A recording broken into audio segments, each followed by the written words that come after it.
మహాగణాధిపతయే నమః. శ్రీమాత్రే నమః. మాచిరాజు భక్తి ప్రేక్షకులందరికీ నమస్కారం. 2026 సంవత్సరం మార్చి 26 తేదీ గురువారం రోజు నవగ్రహాలలో శుక్రుడు మీనరాశిలో నుంచి మేషరాశిలోకి ప్రవేశిస్తున్నాడు. శుక్రుడి సంచారంలో మార్పు జరుగుతోంది. శుక్రుడి మేష సంక్రమణం జరుగుతోంది. ఇలా మేషరాశిలోకి వచ్చిన శుక్రుడు మళ్ళీ 2026 ఏప్రిల్ 19వ తేదీ మేషరాశిలో నుంచి వృషభ రాశిలోకి మారతాడు. అంటే ఏప్రిల్ 19వ తేదీ వరకు కూడా ఆయన మేషరాశిలోనే ఉంటాడు. ఏప్రిల్ 19వ తేదీ ఉదయం పూట వృషభ రాశిలోకి వెళతాడు.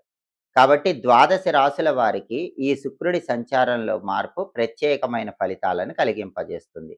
కొన్ని రాశులకు అనుకూల ఫలితాలు కలిగింపజేస్తుంది, కొన్ని రాశులకు వ్యతిరేక ఫలితాలు కలిగింపజేస్తుంది. కాబట్టి ద్వాదశ రాశులలో ఏ రాశుల వాళ్ళకి ఈ శుక్రుడి సంచారంలో మార్పు అనుకూల ఫలితాలు కలిగింపజేస్తుందో, ఏ రాశుల వారికి వ్యతిరేక ఫలితాలు కలిగింపజేస్తుందో మార్చి 26వ తేదీ నుంచి ఏప్రిల్ 19వ తేదీ పొద్దున ఉదయం పూట వరకు శుక్రుడు ద్వాదశ రాశుల వారికి యోగించటానికి, అంటే అనుకూల ఫలితాలు రెట్టింపు చేసుకోవటానికి, వ్యతిరేక ఫలితాలు తగ్గింపజేసుకోవటానికి 12 రాశుల వాళ్ళు ఎలాంటి శక్తివంతమైన పరిహారాలు చేసుకోవాలో ఈ వీడియోలో మనం తెలుసుకుందాం. తదుపరి మీనరాశి. మీనరాశి వాళ్ళకి శుక్రుడి సంచారంలో మార్పు వల్ల కలిగే ఫలితాలు పరిశీలిస్తే, శుక్రుడు మీనరాశి వాళ్ళకి 2వ స్థానంలోకి ప్రవేశిస్తున్నాడు. ఎందుకంటే శుక్రుడు మేషరాశిలోకి వచ్చాడు. మీనరాశి నుంచి లెక్కబెట్టినప్పుడు మీనం, మేషం. శుక్రుడి సంచారంలో మార్పు జరిగిన మేషరాశి మీనరాశి వాళ్ళకి 2వ రాశి అవుతుంది. జ్యోతిష శాస్త్ర గోచార గ్రంథాల ప్రకారం జన్మరాశి నుంచి లెక్కబెట్టినప్పుడు 2వ రాశిలో గనక శుక్రుడు ఉంటే అటువంటి సంచారం విశేషమైన శుభ ఫలితాలను కలిగింపజేస్తుంది. అంటే ఈ శుక్రుడి సంచారంలో మార్పు మీనరాశి వాళ్ళకి అద్భుతంగా కలిసొస్తుంది, అద్భుతమైన శుభ ఫలితాలను కలిగింపజేస్తుంది. కాబట్టి మార్చి 26వ తేదీ నుంచి ఏప్రిల్ 19వ తేదీ వరకు మీనరాశి వాళ్ళకి ద్వితీయంలో 2వ స్థానంలో ఉన్న శుక్రుడు బ్రహ్మాండమైన శుభ ఫలితాలను కలిగింపజేస్తాడు. ఎటువంటి శుభ ఫలితాలను కలిగింపజేస్తాడు అంటే 2వ స్థానాన్ని ధనస్థానం అంటారు, 2వ స్థానాన్ని వాక్స్థానం అంటారు, 2వ స్థానాన్ని కుటుంబ స్థానం అంటారు. ధనస్థానంలోకి శుక్రుడు రావటం వల్ల మీనరాశి వాళ్ళు ఊహించని విధంగా ధనలాభాన్ని పొందగలుగుతారు. మల్టిపుల్గా డబ్బులు సంపాదించే యోగం ప్రారంభమవుతుంది. అందుకే మీనరాశి వాళ్ళు ధన సంపాదన విషయంలో రకరకాల మార్గాలు అన్వేషణ చేసుకోండి. అనేక మార్గాలలో డబ్బులు సంపాదించడానికి చేసే ప్రయత్నాలు మార్చి 26 నుంచి ఏప్రిల్ 19వ తేదీ ఉదయం వరకు బ్రహ్మాండంగా మీనరాశి వాళ్ళకి యోగిస్తాయి. మల్టిపుల్గా డబ్బులు సంపాదించే యోగం అనేది మీనరాశి వాళ్ళకి పెరుగుతుంది. అలాగే 2వ స్థానం కుటుంబ స్థానం కాబట్టి కుటుంబ స్థానంలోకి శుక్రుడు రావటం వల్ల మీనరాశి వాళ్ళకి కుటుంబంలో ఉన్నటువంటి సమస్యలు, కలహాలు అన్నీ కూడా తొలగిపోతాయి. కుటుంబ సభ్యుల మధ్య విభేదాలన్నీ తొలగిపోతాయి. కుటుంబ జీవితం ఆనందదాయకంగా మారిపోతుంది. 2వ స్థానంలోకి శుక్రుడు రావటం వల్ల వస్తు లాభం కలుగుతుంది. ఇంటికి అవసరమైనటువంటి రకరకాలైన వస్తువులను మీనరాశి వాళ్ళు కొనుగోలు చేయగలుగుతారు. కుటుంబంలో ఐక్యత పెరుగుతుంది. కుటుంబ సభ్యుల మధ్య విభేదాలు తొలగి అందరూ అన్యోన్యంగా ఉంటారు. బంధువుల్లో కూడా విభేదాలు తొలగింపజేసుకొని బంధువులతో కలిసిపోయే అవకాశం ఎక్కువగా ఉంటుంది. 2వ స్థానము కుటుంబ స్థానంలోకి శుక్రుడు రావటం వల్ల విందు వినోదపరమైన కార్యక్రమాల్లో, భోగ భాగ్యాలలో కుటుంబ సభ్యులందరూ కూడా తేలిపోతూ ఆనందంగా కాలాన్ని గడుపుతూ ఉంటారు. అలాగే 2వ స్థానం వాక్స్థానం కాబట్టి వాక్స్థానంలోకి శుక్రుడు రావటం యోగిస్తుంది. కాబట్టి మీనరాశి వాళ్ళకి వాగ్ధాటి పెరుగుతుంది. వాక్ చాతుర్యంతో ఎదుటి వాళ్ళని సులభంగా ఆకట్టుకోగలుగుతారు. మీనరాశి వాళ్ళు ఏది మాట్లాడినా సరే 2వ స్థానంలో శుక్రుడి వల్ల ఆ మాటలు ఎంతో ఆకర్షణీయంగా ఉండి ఎదుటి వాళ్ళందరూ కూడా మీనరాశి వాళ్ళ పట్ల ఆకర్షితులైపోతారు. దానివల్ల మీనరాశి వాళ్ళు వాళ్ళకి కావలసిన పనులన్నీ కూడా సులభంగా నెరవేర్చుకోగలుగుతారు. అలాగే 2వ స్థానంలోకి శుక్రుడు రావటం వల్ల మీనరాశి వాళ్ళకి ప్రధానంగా స్త్రీల యొక్క సహాయ సహకారాలు బ్రహ్మాండంగా లభిస్తాయి. ఇది ప్రత్యేకమైన ప్రధానమైనటువంటి ప్రయోజనం, మీనరాశి వాళ్ళు పొందే ప్రయోజనం. మీనరాశి వాళ్ళు ఎవరైనా సరే, మీనరాశి పురుషులు కానీ, మీనరాశి స్త్రీలు కానీ, ఇతర స్త్రీల యొక్క సహాయ సహకారాలు సంపూర్ణంగా పొందటం ద్వారా తలపెట్టిన పనులన్నీ దిగ్విజయంగా పూర్తి చేసుకోగలుగుతారు. విశేషమైన ధనలాభాన్ని అందిపుచ్చుకోగలుగుతారు. అలాగే స్త్రీ పరిచయాల వల్ల మానసిక ఉల్లాసము కూడా మీనరాశి పురుషులకు కలుగుతుంది. అంతేకాకుండా స్త్రీ స్నేహాల వల్ల కొత్త కొత్త ప్రయోజనాలను పొందే అవకాశాలు కూడా ఎక్కువగా ఉన్నాయి. స్త్రీ జనాకర్షణ పెరిగే సూచనలున్నాయి. అందుకే మీనరాశి పురుషులందరూ కూడా స్త్రీలను బాగా ఆకర్షించగలుగుతారు. రెండో స్థానంలోకి శుక్రుడొస్తే మీనరాశి పురుషులకు ఈ రకమైన ప్రయోజనాలు కలుగుతాయి. అలాగే కుటుంబ జీవితం కూడా ఆనందదాయకంగా ఉంటుంది. కుటుంబంలో వివాహమైనటువంటి మీనరాశి వాళ్ళకి జీవిత భాగస్వామితో ఉన్న విభేదాలన్నీ తొలగిపోతాయి. జీవిత భాగస్వామితో అన్యోన్యత పెంపొందింపజేసుకునే అవకాశాలు ఎక్కువగా ఉన్నాయి.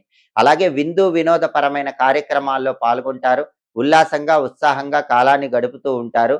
టెక్స్టైలు, లేడీస్ ఎంపోరియం, బొటిక్, కాస్మెటిక్స్ ఇలాంటి వ్యాపారాలు చేసే మీనరాశి వాళ్ళకు కూడా మంచి లాభాలు కలిగే అవకాశం ఎక్కువగా ఉంది. కళారంగంలో ఉన్న వాళ్ళకు కూడా బాగుంటుంది. సినిమా, టీవీ రంగాల్లో, సంగీత నాట్య రంగాల్లో ఉన్న వాళ్ళకి, లలిత కళల్లో ఉన్న వాళ్ళకి, మీనరాశి వాళ్ళకి కొత్త కొత్త అవకాశాలు అందిపుచ్చుకోవటం, దాని ద్వారా ధనాన్ని సంపాదించడం, పేరు ప్రతిష్టలు సంపాదించడం ఇవన్నీ జరిగే అవకాశం మీనరాశి వాళ్ళకి చాలా ఎక్కువగా ఉంటుంది. కాబట్టి కళారంగంలో సంచలన విజయాలు నమోదు చేయటం, ధన ఆదాయ మార్గాలు పెంపొందింపజేసుకోవటం, కుటుంబంలో అందరినీ ఆకర్షించగలగటం, కొత్త కొత్త వస్తువులు, ఇంటికి అవసరమైన నూతన వస్తువులు కొనుగోలు చేయటం, ఇలా బ్రహ్మాండమైనటువంటి శుభ ఫలితాలను శుక్రుడి సంచారంలో మార్పు వల్ల మీనరాశి వాళ్ళు మార్చి 26 నుంచి ఏప్రిల్ 19 ఉదయం వరకు కూడా తప్పనిసరిగా పొందగలుగుతారు. అయితే ఈ ప్రయోజనాలన్నీ ఇంకా రెట్టింపు కావాలంటే మీనరాశి వాళ్ళు శుక్రుడికి సంబంధించిన శక్తివంతమైన పరిహారాలు చేసుకోవాలి. నవగ్రహాలలో శుక్రుడు మార్చి 26వ తేదీ మేషరాశిలోకి ప్రవేశించి ఏప్రిల్ 19వ తేదీ ఉదయం పూట మేషరాశి నుంచి వృషభ రాశిలోకి మారతాడు. కాబట్టి మార్చి 26వ తేదీ నుంచి ఏప్రిల్ 19వ తేదీ ఉదయం వరకు మేషరాశిలో ఉన్న శుక్రుడు ద్వాదశ రాశుల వారికి శుభ ఫలితాలను ఇవ్వాలన్నా, అశుభ ఫలితాలను తొలగింపజేయాలన్నా శుక్రుడికి సంబంధించిన శక్తివంతమైన పరిహారాలు చేసుకోవాలి. ఎందుకంటే ఈ శుక్రుడి సంచారంలో మార్పు ద్వాదశ రాశులలో కొన్ని రాశుల వాళ్ళకి అద్భుతమైన అనుకూల ఫలితాలు ఇస్తుంది, కొన్ని రాశుల వాళ్ళకి వ్యతిరేక ఫలితాలు ఇస్తుంది. అనుకూల ఫలితాలు రెట్టింపు కావాలన్నా, వ్యతిరేక ఫలితాలు తగ్గింపజేసుకోవాలన్నా శుక్రుడికి సంబంధించిన పరిహారాలు చేసుకోవాలి. ప్రధానంగా మార్చి 26 నుంచి ఏప్రిల్ 19 మధ్యలో వచ్చే శుక్రవారాలు నానబెట్టిన అలసందలు అంటే బొబ్బర్లు ఆవుకు తినిపించాలి. అలాగే కేజింబావు అలసందలు తెల్లటి వస్త్రంలో మూటగట్టి ఈ సమయంలో వచ్చే శుక్రవారాలు శుక్రహోరలో బ్రాహ్మణుడికి దానం ఇవ్వాలి. శుక్రవారం ఉదయం 6 నుంచి 7 మధ్యలో, మధ్యాహ్నం 1 నుంచి 2 మధ్యలో, రాత్రి 8 నుంచి 9 మధ్యలో శుక్రహోర ఉంటుంది. ఈ శుక్రహోర ఉన్న సమయంలో శుక్రవారం పూట మార్చి 26 నుంచి ఏప్రిల్ 19 మధ్యలో బ్రాహ్మణుడికి కేజింబావు బొబ్బర్లు అలసందలు తెల్ల వస్త్రంలో గట్టి దానం ఇస్తే శుక్రుడి బలం చక్కగా పెరుగుతుంది.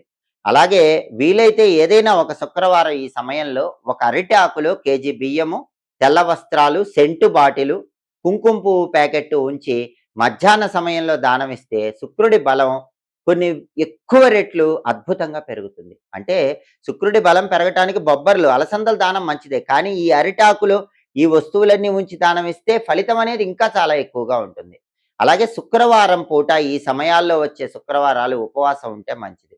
మార్చి 26 నుంచి ఏప్రిల్ 19 మధ్యలో వచ్చే శుక్రవారాలు ఎప్పుడైనా సరే శుక్రుడి బలం పెరగటానికి ఉపవాసం ఉండి రాత్రికి పాలతో చేసిన పదార్థాలు ఆహారంగా స్వీకరించాలి.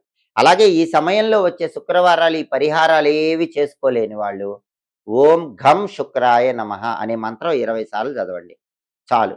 ఆ ఒక్క మంత్ర జపం కూడా శుక్రుడి బలాన్ని పెంచుతుంది, శుక్రుడిచ్చే వ్యతిరేక ఫలితాలు తగ్గిస్తుంది. మార్చి 26 నుంచి ఏప్రిల్ 19 ఉదయం మధ్యలో ఎప్పుడైనా సరే శుక్రవారం పూట ఓం ఘం శుక్రాయ నమః ఈ మంత్రం 20 సార్లు చదవండి. అలాగే శుక్రుడికి అధిష్టాన దైవం రాజరాజేశ్వరి అమ్మవారు, లలితా పరమేశ్వరి దేవి. కాబట్టి ఈ సమయంలో వచ్చే శుక్రవారాలు లలితా సహస్రనామ స్తోత్రం చాంటింగ్ వింటే చాలు శుక్రుడి బలం విపరీతంగా పెరుగుతుంది. లేదా అంత సమయం లేకపోతే రాజరాజేశ్వరి అష్టకం అని ఉంటుంది, ఆ రాజరాజేశ్వరి అష్టకం విన్నా కూడా అద్భుతంగా శుక్రుడి బలం పెరుగుతుంది.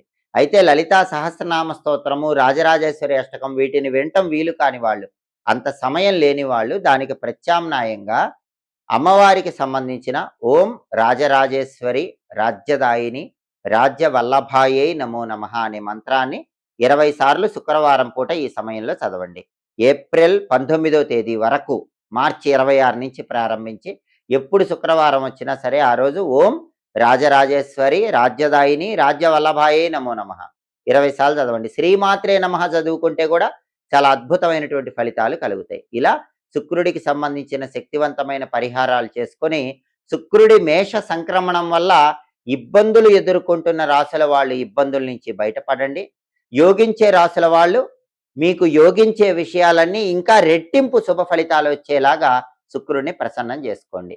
ఎప్పటికప్పుడు జ్యోతిష శాస్త్ర పరంగా ఖగోళంలో గ్రహాల సంచారంలో వచ్చే మార్పులు, వాటి వల్ల కలిగే ఫలితాలు, ఆ సంచారంలో మార్పు వల్ల వచ్చే ఫలితాలు సంపూర్ణంగా యోగించటానికి చేసుకోవాల్సిన పరిహారాలు తెలుసుకోవాలనుకుంటున్నారా?